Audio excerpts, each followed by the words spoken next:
अस्सलाम वालेकुम नाज़रीन, आप देख रहे हैं न्यूज़ टॉक। मैं हूं यशमीन जमाल। 8 फरवरी को इलेक्शन हुए और हमेशा की तरह नताइज मुतनाज़ा रहे, बल्कि ये इलेक्शन तो इस लिहाज से भी मुनफरिद रहा कि अपने इनेकाद से पहले ही इन तनाज़ात का शिकार हो गया जो इससे पहले किसी इलेक्शन में सामने नहीं आए। इंटर पार्टी इलेक्शन ना करवाने की पादाश में PTI से इनका इंतखाबी निशान बल्ला वापस ले लिया गया, जिसकी वजह से PTI अपने उम्मीदवारान को इलेक्शन में ना खड़ा कर सकी और उनके उम्मीदवारों को आज़ाद हैसियत में इलेक्शन में हिस्सा लेना पड़ा। इंतखाबी नताइज के हवाले से PTI का यह दावा है कि उन्हें अक्सरियत हासिल हुई है, लेकिन फॉर्म 47 में रद्दोबदल करके उन्हें शिकस्त से दो चार किया गया। बतौर जमात इलेक्शन में हिस्सा ना लेने का नतीजा ये निकला कि PTI के आज़ाद हैसियत में कामयाब होने वाले अरकान को किसी न किसी सियासी जमात में शमूलियत इख्तियार करनी थी।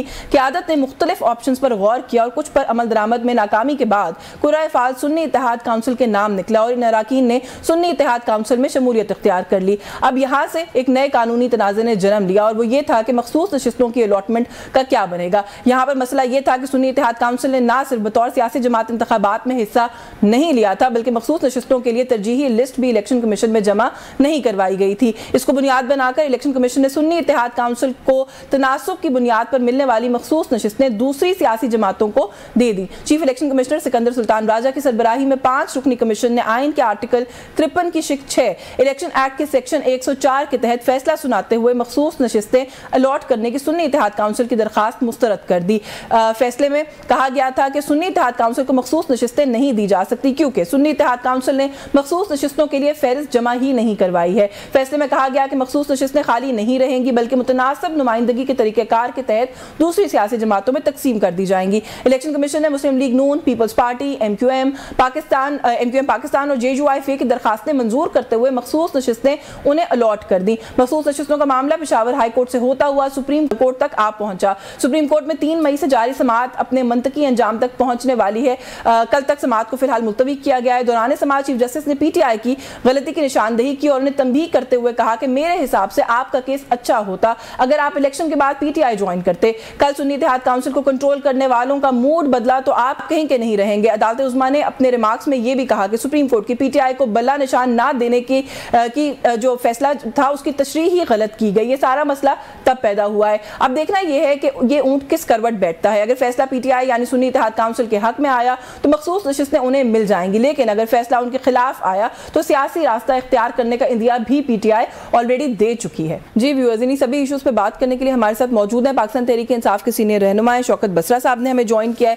पाकिस्तान मुस्लिम लीग नवाज के सीनियर रहनुमा निहाल हाशमी साहब भी हमारे साथ मौजूद हैं। बहुत शुक्रिया सर आप दोनों मेहमानों का प्रोग्राम में शिरकत के लिए। बसरा साहब, बहुत सारे इशूज़ हैं, बात करेंगे उन पर। बजट का मामला भी है, ऑपरेशन उसका ऐलान किया गया है, उसके ऊपर भी कुछ रिजर्वेशन है आपकी जमात की, लेकिन ये जो रिजर्व सीट्स वाला मामला है, अगर मैं यहाँ से आगाज कर लूँ सर, कैसे देख रहे हैं, कहाँ ये मामला आपको जाता हुआ नजर आ रहा है? क्योंकि इस केस की डिस्कशन जो है वो कोर्ट के अंदर तो बड़ी वसी होती जा रही है कि क्या इस मुल्क में आइन एप्लीकेबल भी है, मौजूद है, फंक्शनिंग है कि नहीं है। यहाँ तक भी अब डिस्कशन हम देख रहे हैं कि उसका दायरा कार चला गया। आप लोग कितने पुरुमीद हैं कि ये मामला आप लोगों के फेवर में सेटल हो सकता है? पहली बात तो हमें चीफ जस्टिस काजी फाइज़ साहब से इंसाफ की बिल्कुल तवक्को नहीं है, ना उम्मीद है, इसलिए कि चीफ जस्टिस काजी फाइज़ साहब ही जिम्मेदार हैं जो को हमारे से बल्ले का निशान छीना गया। उसकी बुनियाद पे आज हम रिजर्व सीट्स जो है उनका इशू बना हुआ है। अदरवाइज कौन नहीं जानता कि तहरीक इंसाफ ने इसके बावजूद कि हमारे पास 2/3 मेजोरिटी थी, फॉर्म 45 को 47 में बदल दिया गया और ये जो हमारी सीटें बनती हैं ये PTI के अलावा और किसी को किस तरह दी जा सकती थी। और जो गुत्थी उलझाने वाले हैं उन्होंने बहुत सोच समझ की गुत्थियां उलझाई हैं। अब ये तो ऐसे ही बस एक मेरे ख्याल में फॉर्मेलिटी हो रही है। अगर हमें सीटें देनी होती तो मुझे ये बताइए कि बल्ले का निशान क्यों छीनते। 11th आवर पे जब हम लोगों ने निशान अलॉट करवाने थे तो रात 11 बजे हमसे बल्ले का निशान छीन लिया गया। दूसरी बात यशफीन, आप ये अंदाजा कीजिए कि हमारी 8 मई वाली दरखास्त हो, 9 मई वाली दरखास्त हो, मिलिट्री कोर्ट्स वाली हो, बुनियादी इंसानी हकूक वाली हो, धांधली वाली दरखास्त हो, वो तो आज तक नहीं लगाई गई। बल्ला छीनने वाली दरखास्त हो, आरोज वाली दरखास्त हो, वो तो रातों रात ना सिर्फ लगा ली गई बल्कि उनके फैसले भी हमारे खिलाफ आए। लेकिन जो बात आप करें ना बसरा साहब, आज ऐसा इंप्रेशन दिया गया सुप्रीम कोर्ट के अंदर जो ऑनरेबल जजेस हैं उनकी तरफ से कि जो फैसला था सुप्रीम कोर्ट का, इलेक्शन कमीशन ने उसको मिस इंटरप्रेट किया, उसकी तशरीह गलत की है। वरना सुप्रीम कोर्ट के फैसले को कम से कम इस तरफ नहीं जाना चाहिए था जहां ये सारा मामला चला गया। इस तरह के रिमार्क्स हमने देखे आज। यशफीन, अगर उन्होंने गलत तशरीह किया है तो उस तशरीह को ठीक किसने करना है? इलेक्शन कमीशन तो नहीं करना, वो सुप्रीम कोर्ट ने नहीं करना है ना। सुप्रीम कोर्ट एडिशनल नोट दे देती कि इसका मतलब ये है, सेकेंडली उस पर सो मोटो ले लेती कि हमने फैसला कुछ किया है, आप इंप्लीमेंट कुछ कर रहे हैं। बाद में फिर वो आज अगर समाअत हो रही है तो क्या चीफ जस्टिस काजी फाइज ईसा लिखेंगे कि इलेक्शन कमीशन ने गलत तशरीह की और गलत फैसला किया और गलत ये हमारी सीटें छीनी? करे ना।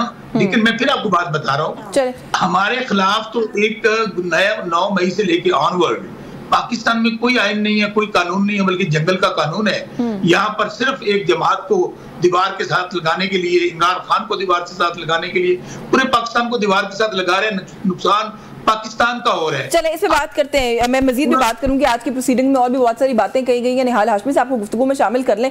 सर, ये जो मामला है रिजर्व सीट्स का, उसके अंदर आपकी पार्टीज और बाकी दीगर पार्टीज भी कहीं ना कहीं इन्वॉल्व हो गई, क्योंकि जाहिर है जो रिजर्व सीट्स बची वो एक फैसले ने ये कहा कि वो आप लोगों को दी जा सकती हैं। फिलहाल वो मामला स्टे के ऊपर है, जाहिर है उसको रोक दिया गया है। लेकिन जो आज की प्रोसीडिंग है, जो कुछ कहा गया, उसको कैसे देखते हैं आप? लॉयर हैं, सीनियर वकील हैं, अतर मिनल्ला साहब कहते हैं कि आइन पर अमल दरामद होना चाहिए इस मुल्क में, जो कि आज भी नहीं हो रहा। इसको कैसे देखते हैं?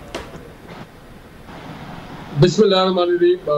देखिए अश्विन, अव्वल तो मैंने आज के प्रोसीडिंग को वॉच नहीं किया है जी, तो मैं इस पे ज्यादा बात नहीं कर सकता हूँ। तो ये सब जुडिस मैटर है, इस पे भी बात करना मेरे लिए मुश्किल है, क्योंकि हम जब राय कायम करना शुरू कर दे रहे तो हमारे राय से अवाम भी एक राय कायम करती है और इससे कंफ्यूजन पैदा होता है।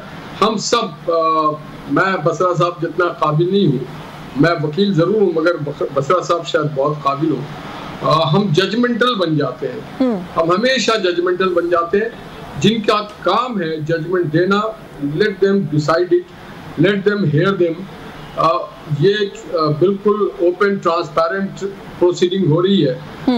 किसी के ऊपर कतगन नहीं है कि कोई ये प्रोसीडिंग को वॉच नहीं कर सकता, विटनेस नहीं कर सकता, और एट लेंथ हो रही है, सबको पूरे मौके दिए जा रहे हैं। और उसके बाद हम देखते हैं कि क्या हमारे लिए बेहतर है, क्या हमारे लिए बेहतर नहीं। लेकिन सर, जो रिमार्क्स आते हैं ऑनरेबल जजेस की तरफ से, उन पर तो बात की जा सकती है ना। अब जस्टिस जो है मोहम्मद अली मजहर साहब हैं, वो कहते हैं कि इलेक्शन कमीशन ने गलती पर गलती की है, ऐसा लग रहा है। फिर जस्टिस मुनीब अख्तर कहते हैं कि पीटीआई को मखसूस नशिस्तें देने का लगता है कोई अलग ही फॉर्मूला जो है वो बना लिया गया है। फिर चीफ जस्टिस ऑफ पाकिस्तान ने भी खैर कुछ मशवरा दिया है पीटीआई को, मैं वो बसरा साहब से पूछूंगी। लेकिन ये जो रिमार्क सुप्रीम कोर्ट से आ रहे हैं, ये तो चल रहे हैं ना सर टेलीविजन चैनल्स के ऊपर, ये भी लोगों को सोचने पर मजबूर कर रहे हैं कि क्या इस मुल्क में आइन है, उस पर अमल दरामद हो रहा है कि नहीं हो रहा। ये $1 मिलियन क्वेश्चन है कि क्या इस मुल्क में आइन, आज की बात नहीं है, क्या इस मुल्क में आइन उस वक्त था जब 2018 में इलेक्शन हो रहा था? क्या उस वक्त भी आइन था जब 1999 में फैसले हो रहे थे? क्या उस वक्त भी आइन था जब 2008 में मामला हो रहे थे? बात सारी ये है कि हम जो दूसरों का काम है हमें नहीं करना चाहिए, जो जजेस का काम है उनको अपना हाउस इन ऑर्डर खुद करना चाहिए। ये हमारा काम नहीं है कि हम अपने उनके काम को खुद करें। पाकिस्तान की खराबी का मसला यह है कि जो दूसरे का काम होता है वो हम अपने जिम्मे ले लेते हैं, जो हमारे अपने करने का काम होता है वो हम बिल्कुल नहीं करते। तो मैं ये समझता हूँ कि हमें उनके फैसलों का इंतजार करना चाहिए। चले सर, मैं और फिर उसके before I go back to Basra साहब, इसके ऊपर ये जरूर कहिएगा, अभी आपने 1-2 हवाले दिए, आपने कहा 99 में आइन कहाँ था, 2018 में आइन कहाँ था।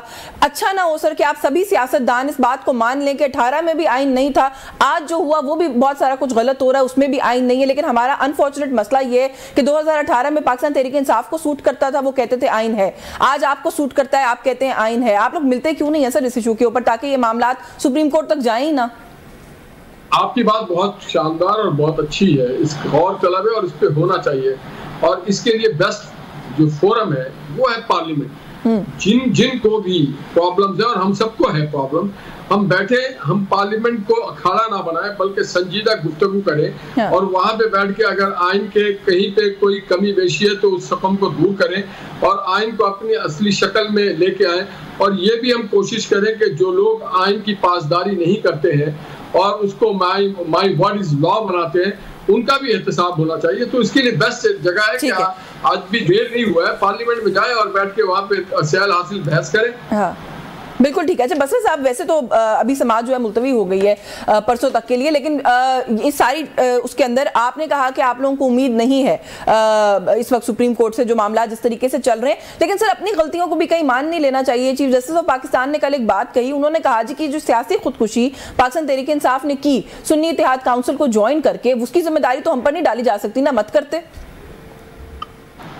यशवीन, पहली बात तो अभी आपने जो सवाल किया, कहतर मिनल्ला साहब ने कहा कि मुल्क में आइन जो है मुअत्तल है और आइन पे अमल नहीं हो रहा जी।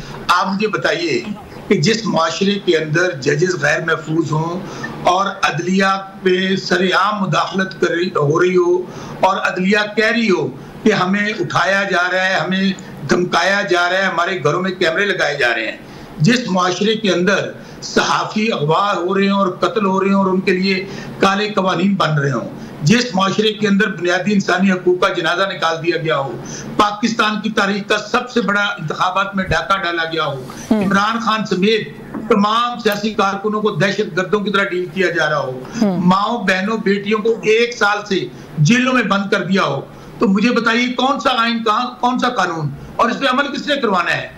इस पे अमल करवाना है अदलिया ने। अदलिया तो खुद अपने लिए इंसाफ मांग रही है। इस सब की जिम्मेदारी है पाकिस्तान के सबसे बड़े अदालत के सबसे बड़े काजी, चीफ जस्टिस काजी फैसला से। सबसे बड़े काजी ने जवाब दिया है ना सर, इस बात का, इस रिमार्क का जवाब भी दिया है चीफ जस्टिस साहब ने। उन्होंने कहा कि आइन मुकद्दस है, ये तो कोई ऑप्शन थोड़ी है, आइन पर अमल दरामद करना कोई ऑप्शन तो नहीं है, वो तो हो रही है। आइन मुकद्दस होता तो जजेस कह रहे होते कि हमें धमकाया जा रहा है, हमारे घरों में कैमरे लगाए जा रहे हैं। कौन जजेस हैं? वो अदलिया हाई कोर्ट के जजेस हैं। आपका एंटी टेररिस्ट कोर्ट का जज क्या कहता है कि मेरे अमले को हमारे घर दाखिल हो गए, उन्होंने कहा 9 मई का तुमने फैसला जो दिया है उनके हक में, इसको चेंज करो, दोबारा नया फैसला लिखो। दूसरी बात देखें, अभी काजी फैसल साहब कह रहे हैं कि आपने सुन्नी इत्तेहाद काउंसिल ज्वाइन क्यों की? और मेरे भाई और चीफ जस्टिस साहब, अगर जान की अमान पाऊं तो अर्ज करूं, जब हमारी आंखें छीन ली तो अब हमें कहते हैं कि हम अंधे क्यों हैं? तो जब आपने हमारा इंतखाबी निशान छीन लिया तो बताइए हम क्या करते हैं? लेकिन आप लोग पाकिस्तान तहरीक इंसाफ को ज्वाइन कर सकते थे ना। वो ये कहते हैं कि खदशात की बुनियाद पर तो सियासत नहीं होती ना। आपके वकील ने कोर्ट के अंदर ये रिस्पांस दिया जी कि हमें खदशा था कि पीटीआई को बैन कर दिया जाएगा, तो उस पर रिमार्क आया कि खदशात पर तो सियासत नहीं होती ना। हमारे पास यशवीन अगर जमात होती तो हम बल्ले के निशान पे इलेक्शन ना लड़ते। इस बात का जवाब दीजिए मुझे। नहीं, लेकिन देखिए इस बात को तो आप भी सर डिफेंड करते आए हैं कि इलेक्शन कमीशन की डेफिनेशन के मुताबिक PTI is still a political party इन पाकिस्तान। अब आप उसको डिनाई कर रहे हैं। मेरी गुजारिश तो सुन लेना। हम आज भी हम ये समझते हैं कि अगर हम उस वक्त तहरीक इंसाफ में शामिल हो जाते तो कहते भाई आप तो आजाद इलेक्शन लड़कर आए हैं।